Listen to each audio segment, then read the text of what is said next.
News top 9 में सबसे पहले बात चालबाज चीन की। आतंकवाद पर पाकिस्तान को एक बार फिर से चीन का साथ मिला।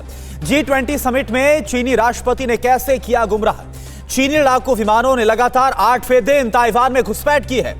चीन की चालबाजी से जुड़ी बड़ी खबरें कौन सी है, न्यूज टॉप 9 चीन की चाल में आप देखिए।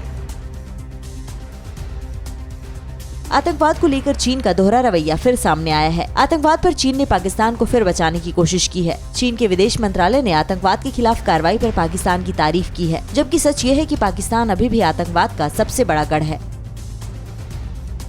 अमेरिकी युद्धपोत यूएसएस बैरी के रूटीन एक्सरसाइज के दौरान ताइवान के नजदीक समुद्री रास्ते से गुजरने को लेकर चीन ने नाराजगी जताई है, जिसके बाद अमेरिका ने कहा कि ताइवान स्ट्रेट से अमेरिकी युद्धपोत का गुजरना प्रशांत महासागर में स्वतंत्र और बेरोक-टोक आवाजाही के हमारे देश की प्रतिबद्धता को दर्शाता है।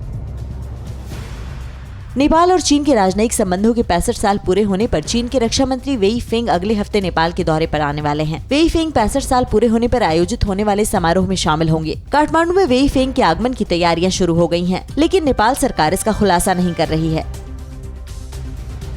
चीन के राष्ट्रपति शी जिनपिंग ने G20 सम्मेलन में सबसे बड़ा झूठ बोला है। शी जिनपिंग ने कहा कि चीन हमेशा विश्व शांति और अंतर्राष्ट्रीय नियमों को मानता रहा है, जबकि सच ये है कि चीन अपनी विस्तारवादी नीति के तहत सभी पड़ोसी देशों की सीमाओं पर अतिक्रमण कर रहा है और अंतर्राष्ट्रीय नियमों को ठेंगा दिखा रहा है। पूर्वी लद्दाख में चीन के साथ तनाव के बीच भारत खुद की क्षेत्रीय नौवहन उपग्रह प्रणाली विकसित करने वाला चौथा देश बन गया है। इसके पहले ये सिस्टम अमेरिका, रूस, चीन के पास ही था। IRNSS 1500 किलोमीटर दूर तक दुश्मन की हर हरकत पर नजर रख सकता है। चीनी सैन्य विमानों ने लगातार 8वें दिन ताइवान की हवाई सीमा का उल्लंघन किया है। इसको मिलाकर चीन अब तक 18 बार ताइवान की हवाई सीमा का उल्लंघन कर चुका है। ताइवानी एयरफोर्स की चेतावनी के बाद चीनी लड़ाकू विमान अपनी सीमा में लौट आए।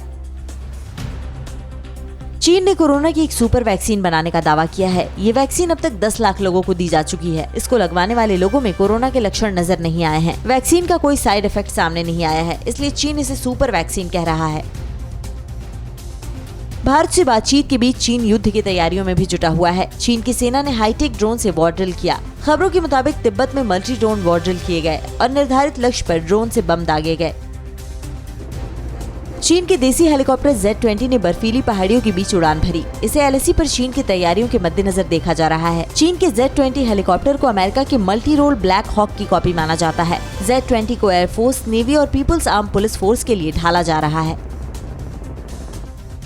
परवाह देश की, सोमवार से शुक्रवार रात 10 बजे TV9 भारतवर्ष पर।